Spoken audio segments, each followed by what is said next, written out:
Ridley Podcast.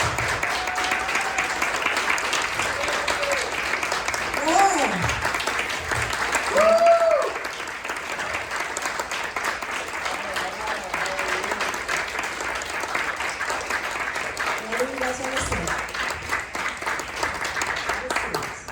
We should be applauding you. Thank you so much for coming out to see us. Wow. Again.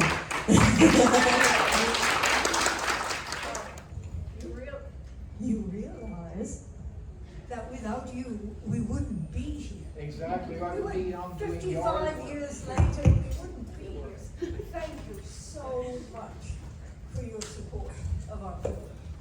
55 years. It's crazy. Who would have thunk that this little movie that you guys made would have such an impact and stand the test of time this long? The only one of our group who claimed, Oh, sorry. the only one of our group who claims that he was clairvoyant enough to realize that 55 years after the fact, we would still be getting together to talk about Night of the Living Dead is John Russo. The rest of us, frankly, from George on down, had no clue. We were just a group of young, energetic filmmakers who decided that they didn't want to do TV commercials anymore and business films and that kind of thing, that we wanted to make a real movie. And the real movie turned out to be Night of the Living Dead.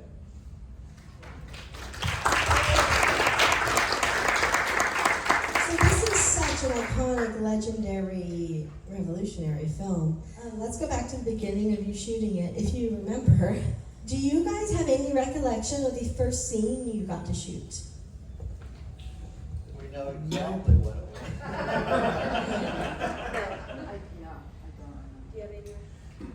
Actually, the opening sequence of the car, which is supposed to have Barbara and Johnny, was actually Gary Streiner and me, because there was no close-up Really? of us. So we were the ones in the car chatting about this and that, everything. And so that's something, I don't believe I've ever shared that with I never knew that. Yes. Wow. You heard it here first, folks. And what about you guys? I think my first shot, I was running in the woods. And I had bare feet, or at least one bare foot.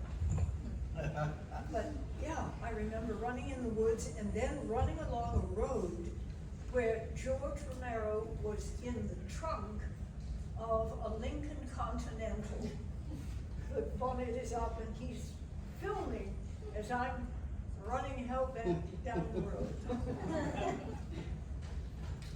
The first dialogue sequence was the cemetery sequence between Johnny and Barbara.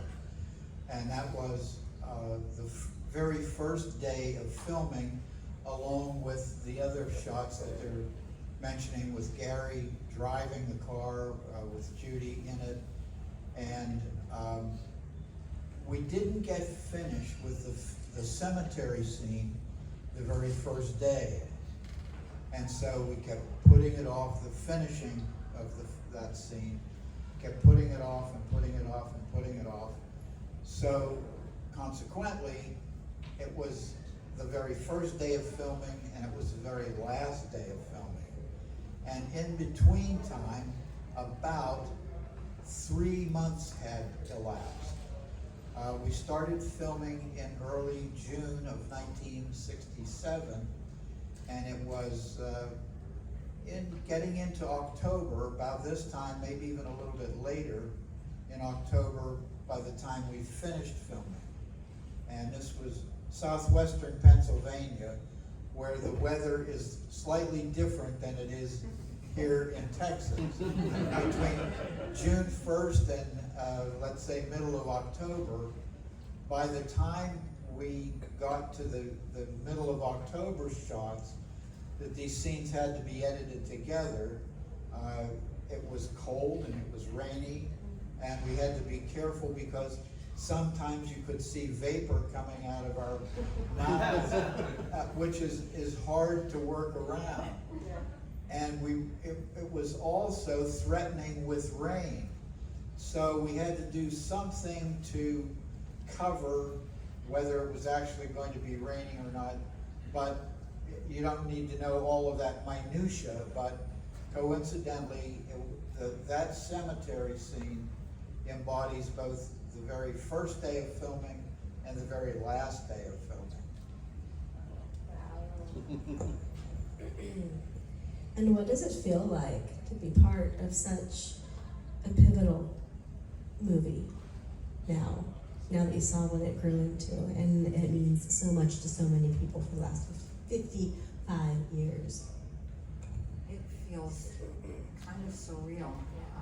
I was 9 years old. Can you hear me? I was 9 years old when we shot the film, and of course, as Russ said, never entered my mind that I would be sitting here 55 years later. This stuff didn't happen though either at that time, so none of us could have, except for Jack, could have foreseen where we would be now. But I feel honestly like I'm one of the luckiest people on earth. I really do. I mean, I was a 9-year-old kid plucked out of like my life for, not for very long, for like a day or two here and there. And out of all the billions of people on planet Earth, I'm here for this, and it's like, how did I get this lucky? It's amazing, because it really is like, the word blessing is so overused, but honestly, that's how I view this. It is a blessing, and I wouldn't be here meeting all of you really wonderful people. You guys, come on now. And it's amazing. It's fantastic. I'm lucky, and I'm so grateful. Explain the rigorous casting session that you had to go through. Oh yes, I woke up one morning and my mother said, "You're going to be in a movie." I said, "What?" Just get Dad's dressed, doing a honey. movie. So I go, "Okay, what am I going to do? I'm not an actor." Not yet. So, still not. So, but it was, it was amazing, and even I was able to lie on a table and die. So, if I can do it, Well, I worked at Leading Image, and so I saw George and Russ and Jack every single day. And I actually did read for the part of Barbara, but as I've said on other occasions, I was dreadful. And they wrote this part. I guess they needed a lighter, younger couple in the film to kind of round things out. So, and they knew me and they liked me, and that's how I got to be in the film. And through no talent of my own, really. I just happened to be in the right place at the right time, and they were all just great people. Everyone there was just. I look back on them. I'm very happy that it was part of my history, and I feel very fortunate to be here. Not something that I ever imagined, and I put it off for a long time. And it was my children who said, "Mom, you really need to do this." So that's how I came to be a guest at one of the. I think it was Dallas was my first show. Yes. It's a Streiner family. Mm-hmm. Yeah. To have this be a legacy it's awesome to me. I always, since I was a little girl, wanted to be on the stage, wanted to perform. I'd sing and practice before I could even go to school and read. And to actually at 23 years old be cast in her first feature film was a thrill. Every minute we were there, whether it was in the middle of the night or the middle of a hot, hot day in the summer. We gave it 150, 200% or more of our love, our energy, our desire to make something that we never thought it would go beyond, but we wanted to make make something good with what we had. We wanted to do the best we could do with our own knowledge at the time. That's what we did. It has changed my life incredibly. Let me give you one example, if I may. Not only have I acted on the stage and on screen, but I've also had a communications company where I've helped executives stand up and present. I have taught a lot of those executives and engineers over the years. What I found, and this blows my mind, I would come into the first class. We had 6 classes in this whole the whole course.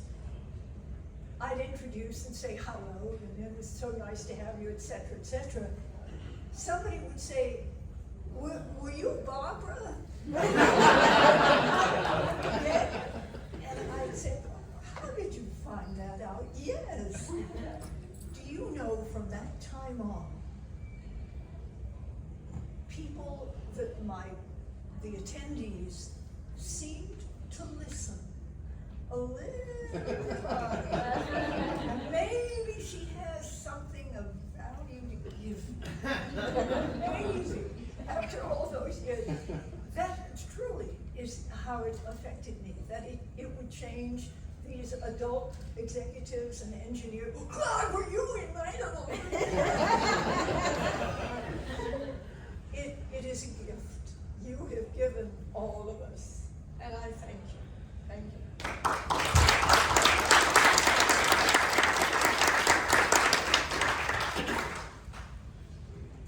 I first met George Romero roughly 10 years before we made Night of the Living Dead. And I met him through the most odd circumstances. George grew up in the Bronx in New York, and he came to Pittsburgh to go to Carnegie Mellon University, then Carnegie Tech, as a painting and design major. And a mutual friend of ours, Ridley, Rudy and I were in a performance, live performance at the Pittsburgh Playhouse, which at the time was a very, very active community theater nationally. And we were in some silly farce comedy. And Rudy wanted to bring his friend, Rudy was also in the painting and design program, and he was doing acting in the evening. And he said, I'd like to bring a friend of mine over to meet you guys, George Romero. But he's a little bit strange, but he didn't explain exactly how strange George was. So, George had a knack for falling in love with movies and with movie characters. And at this point in time, he happened to have fallen in love with a movie called Cyrano de Bergerac, Jose Ferrer playing the lead character in Cyrano. After the show, into our dressing room, Rudy and I were sharing a dressing room with a few other people, comes George Romero dressed in a black satin cape with a red satin lining, spouting lines from Cyrano de Bergerac. Magnificent, my nose. And he had all the dialogue down, and he would work his way, not that particular night, but he worked his way through characters. He landed on Marlon Brando, and Brando was one of his favorites, everything from Viva Zapata.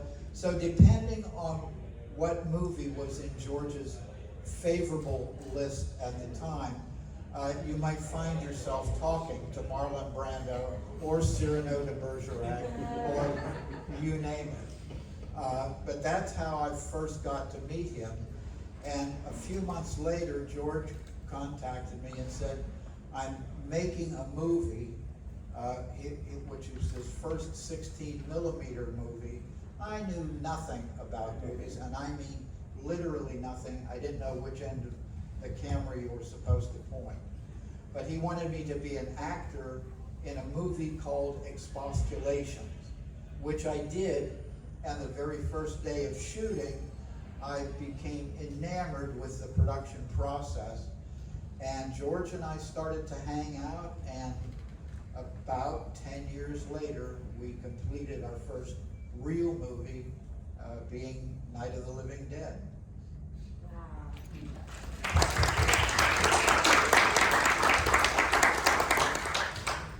Let's open it up to the audience. Do we have any questions? Oh, come on, don't be shy. Now, I can't see the back row, so I'm going to stand up. No? Really? Okay, there we go. So, it's just a little tiny thing, but like, when you pull the emergency brake on the car to release it and it crashes into the tree, was the car already damaged, or did y'all wreck the car? Russ wants to jump right in. Since you were looking at me, I get the first. You were behind the wheel. I was behind the wheel. You're absolutely right. That car belonged to Russ and Gary's mother. And they said, Mom, we're going to borrow the car for a little while. And I really told her what we were going to do. We did not, now you'll have to correct me here, we did not injure the car. The car was damaged, Prior to, well, as I mentioned before, the cemetery scene was both the first and last day.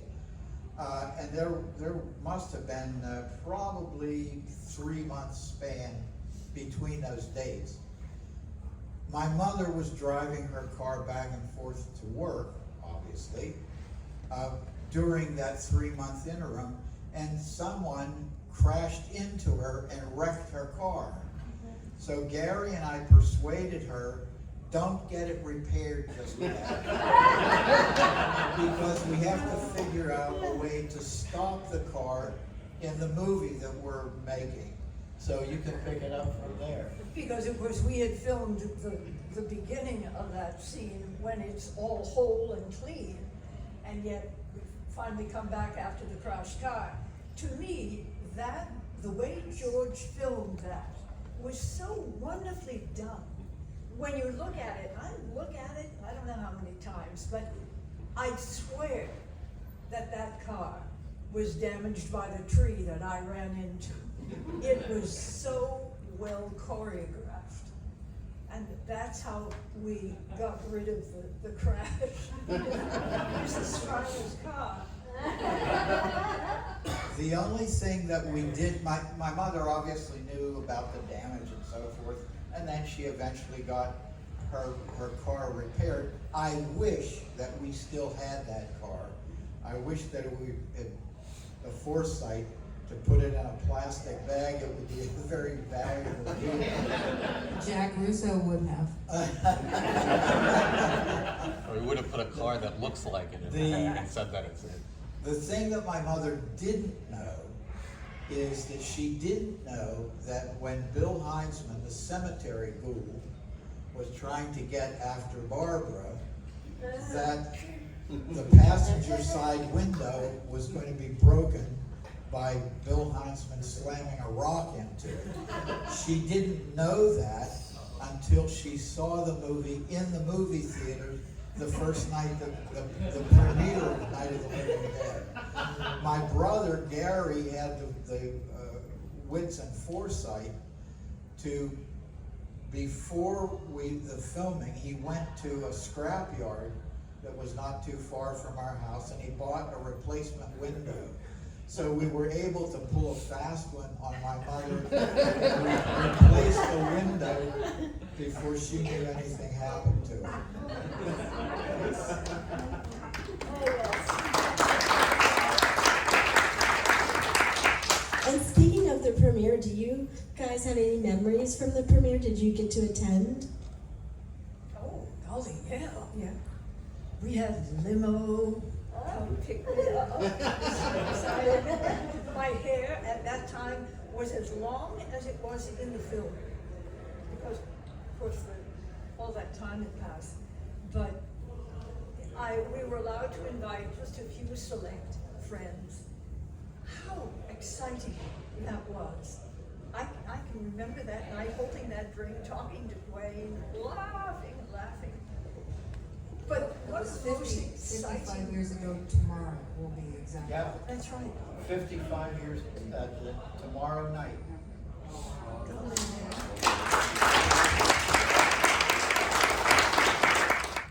I have one.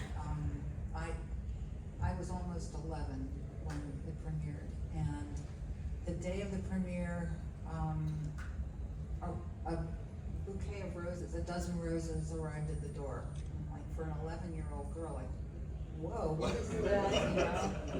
And my mother answered the door and took the delivery of the flowers. And I said, "What are those?" And she said, "They're for you." And I said, "Are they from Dwayne?" I wanted them to be from Dwayne because I loved Dwayne. And my mother said, "Oh, yes, I think they are." So she let me believe for my whole life basically. And then somebody years later said, "No, those weren't from Dwayne. They were from Image 10." That's nice. But that was my big memory of that day. And I found pictures of myself on that day. My mom took with me with the flowers, and in a vase, and it's just like amazing. And I still remember that feeling of those roses. It was, they're from Dwayne. These things, no.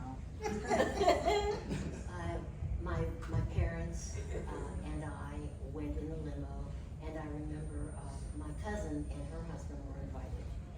And at the premiere, Richard Ritchie, who isn't in the film, but he figured prominently in our lives because we knew him and we worked with him. Anyway, he was rather flamboyant, and he had on a black cape with a satin lining. And as my cousin and her husband were approaching the door, he opened it for them, and she thought he was the doorman.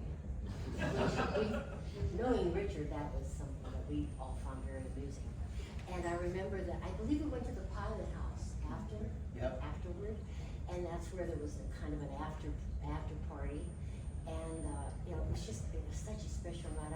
None of us had imagined the pageantry. I mean, the entire city of Pittsburgh was all caught up in this and everything. It was really wonderful. It was a great night for everyone. Wow. Yes. If I may, we came back on the 50th.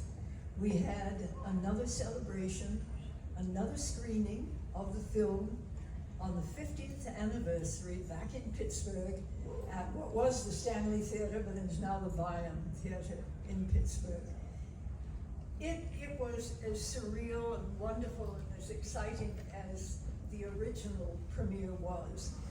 I can remember standing on that stage with my arms out thinking, oh my God, we were here 50 years ago. A lot of good memories over those years. Again, you have to remember, I think it was Rudy Ritchie, a friend of ours who I mentioned that I was in the show with. Rudy was a very, very talented writer who unfortunately squandered most of his talent as a writer. He felt, although he was a close friend of ours, he felt that Night of the Living Dead was beneath our intellectual capabilities. He looked at it as a B movie, and he was a little more high-minded about what we should all be doing with our careers, completely overlooking the fact that this was our first time out of the gate. And if we didn't treat Night of the Living Dead seriously, probably no one else would. And that's why Carl Hardman, who was Kyra's real-life father, John Russo and I decided that we were going to, Carl and I co-produced it, and obviously Russo was the co-writer with George. If we didn't treat it seriously, probably nobody else would, including the media. And that is one of the reasons why we made such a big hoopla out of the opening. It was the first complete feature film that was filmed in Pittsburgh. And we were able to rouse up enough media interest in, of all things, a horror film. But that particular spectacular launch of Pittsburgh's first full-length feature film did indeed pay off. The one downside to the premiere was that my grandmother was in the audience. She knew that we were working on a film. She had no idea what the subject was. She just knew that we were making a movie. So, here's her grandson, Russell, in the first 7 or 9 minutes of the film, getting into a tussle in the cemetery. And out of the dark, there were 1,400 people at the premiere. And out of the darkness, you hear this little grandmotherly voice when Bill Heinzman and I were fighting. Russell, he broke your glasses. The reaction from the live audience was exactly the same reaction that you just provided. So, my grandmother did not, I don't believe she saw the rest of the film. That was her. Russell got his glasses broken and then his head hit on a tombstone. Forget it. Grandma Streiner is out of here. I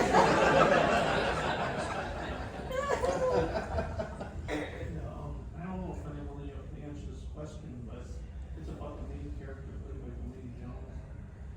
Up until then, we didn't seem like a whole lot of strong African-American heroes portrayed on the screen. And so my question is, when Russo and Romero wrote the screenplay, did they intentionally write the main character as a black character? And if so, were they trying to make a statement about racism and something like that? No, not at all. And yes, I'll defer to Russ because he has far more detail. But that never came into play. In fact, it was just a generic writing of a truck driver, I believe, at that time, to play the role.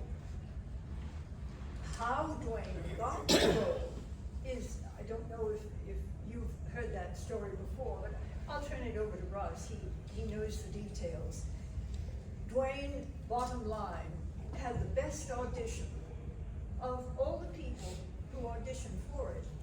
And there were good old white boys in there auditioning too. Dwayne was the best, and we wanted the best. That's awesome.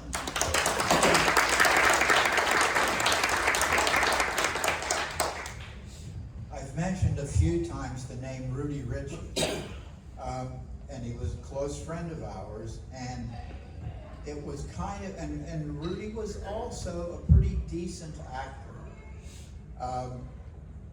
And it was assumed by us and by Rudy that Rudy would probably play the character of Ben. Except, as I said before, Rudy had this kind of disdain for the genre.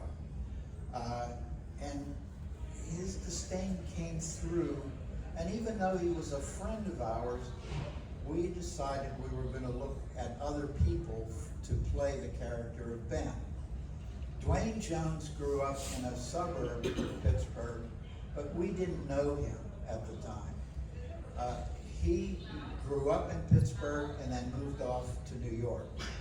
We had a mutual friend by the name of Betty Ellen Hawhey, She knew Dwayne in New York, and she knew us.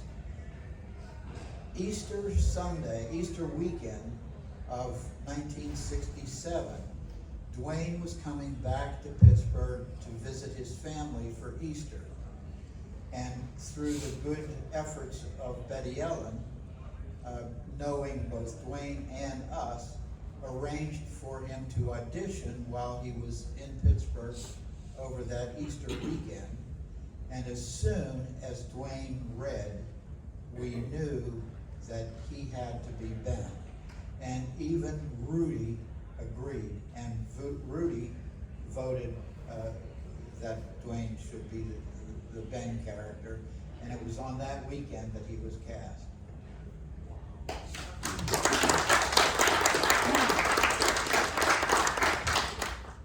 Did you ever see the version that came out after you were colorized? It was brought out in color, and did you see that, and what did you think of it? I did see it, and a very long, painful, convoluted story about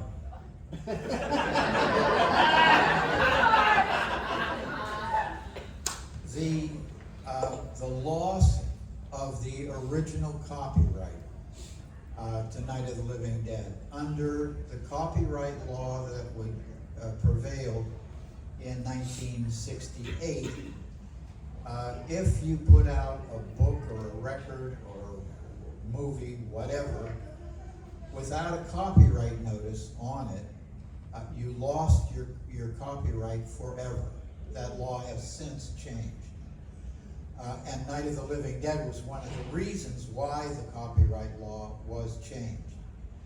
The title, I told you it's a little long and painful.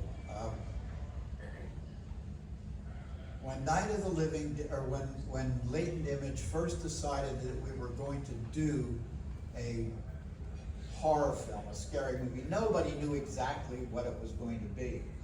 So our business manager, a guy who really kept us together, a fellow by the name of Vince Cervinsky, he opened a job jacket at Latent Image called Monster Flick.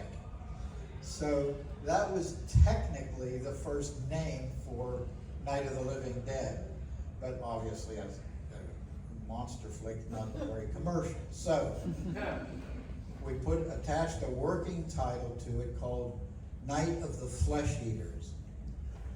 And as publicity started to come out about this group in Pittsburgh is making a movie called Night of the Flesh Eaters, we get a cease and desist letter from an attorney saying, my client has a movie called The Flesh Eaters, and stop using it, you're confusing the public and this and that and the other thing.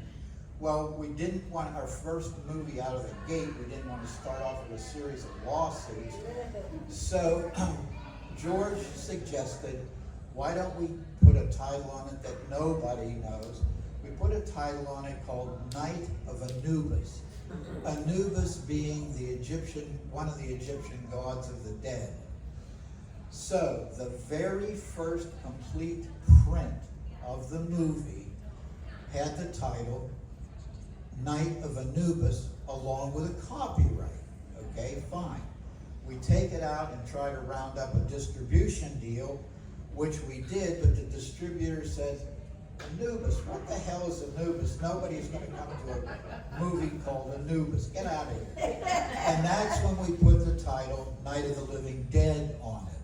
And it was their responsibility, the distributor's responsibility, to put the copyright that was on Anubis, put it on Night of the Living Dead, and they failed to do that. And that opened 50 years of nightmares for us, to be honest. But that's how the long, painful story as to how Night of the Living Dead got released without a copyright on it. And we didn't see any of the distributor's prints until the night of the afternoon of the premiere. We're looking at the movie. Where the hell did the Anubis copyright go? It's gone. And it was absolutely too late to do anything about it. So here we are. We made these big plans for an opening premiere, and the distributor's first prints come in without a copyright on them. So that, again, long, painful story. We have time for, Hello. We have time for one, possibly two more questions from the audience if we have them out there. Way in the back, yeah. You, yes, that's one. Casting the ghouls, how did that go? How did casting the ghouls go? gee, Um, I don't know. Do you have any insight on that?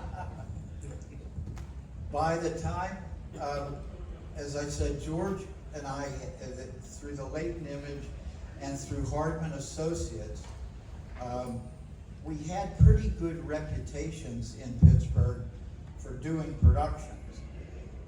We recruited a lot of our advertising clients to be ghouls.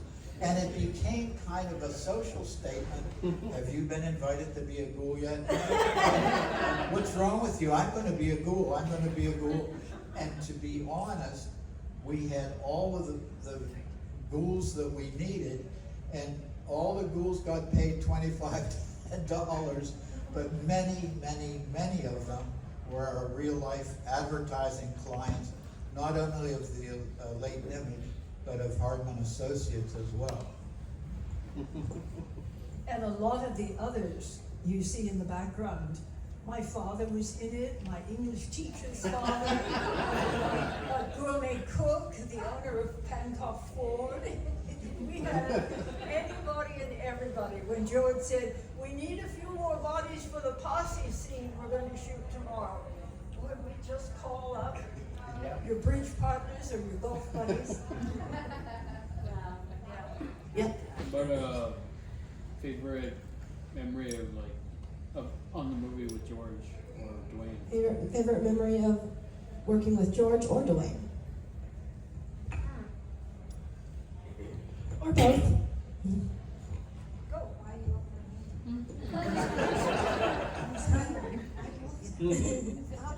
Stop looking at me. Yeah, I remember the night that my dad got shot. That was fun.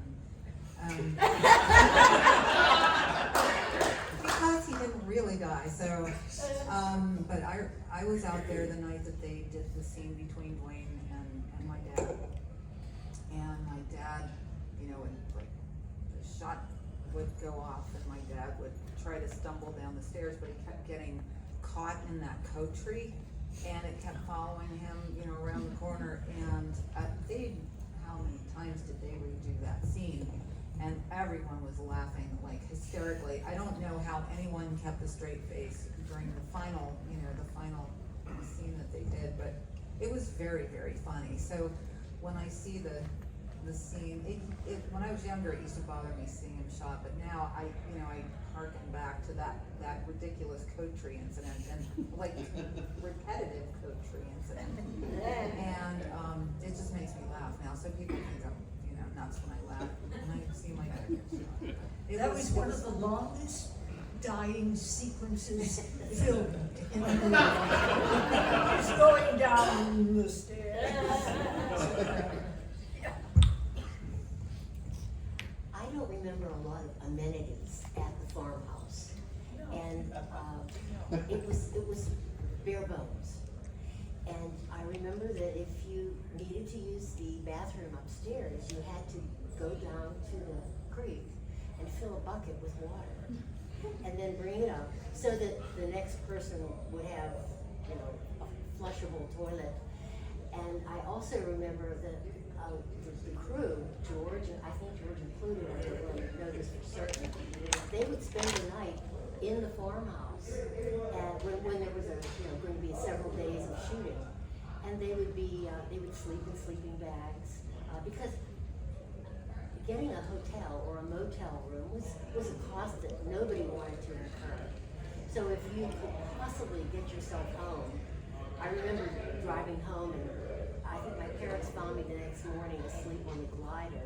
That's as far as I got. I was so tired, and I did actually get to bed. But we did everything we could to keep costs down, and that included everyone just living this film.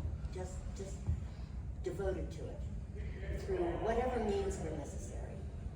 So that's my report. For me, George's creativity, the older I get, the more often I see the film. I see what he brought to it that helped make it the unique film that it is. Funny man, easy to work with, at least I found so. He gave us actors a freedom to be in a scene. He said, here's what I'd like to accomplish. We don't have much dialogue, but if you want to improvise, you can. So we did improvise some of the dialogue. There was a great deal of freedom, which you didn't often have, especially in a stage show or something like that. But he also taught me how to load film cartridges in a black bag. You know, when you're away from the studio, you have to have that film stock ready to go. He taught me how to do that. I was scared to death that I would make a mistake and we'd ruin some of the film. Didn't have film to ruin. But what a memory that was of his showing me how to work in that bag, getting that thing all wrapped up. Fortunately, we didn't lose any stock. To follow up on, some of us spent nights, I didn't spend too many, but George and John Russo and a few others did spend nights in the house. First of all, we didn't have security, so somebody had to keep an eye on all the equipment and so forth. George was lucky. He didn't have a sleeping bag. He had a cot. And our nickname for George was Bocat. And now remember, George was 6'4", a large guy. He took a look at the cot and he said in a silly voice, "This cot don't hold Bocat." Well, he tried for a few nights and guess what? The cot didn't hold Bocat. Collapsed under him. And he ended up sleeping on the floor. But George and I were friends and business partners for 60 years. And if you want to come by our table and see some of the memorabilia from the film, photographs mostly, I will show you George's actual sunglasses. When he passed away, his widow wanted me to have some personal items of his, and I have one of those personal items with me, and I'll be happy to show you George's actual Goliath sunglasses. Wow. I think that's the best way to end this. Everyone give it up.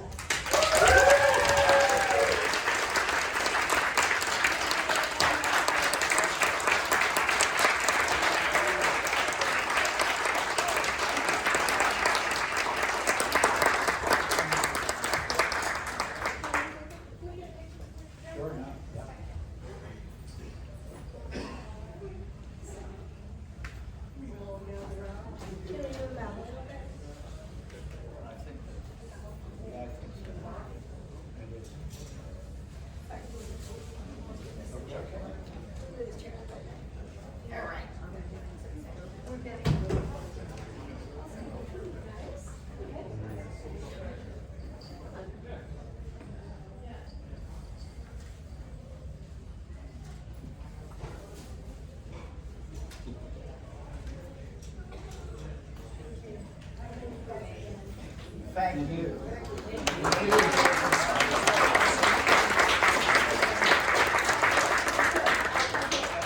Before everyone runs out, I sincerely want to tell you that we made the best film we could with what we had available at the time. But it's you all who have made it a classic. So we genuinely thank you.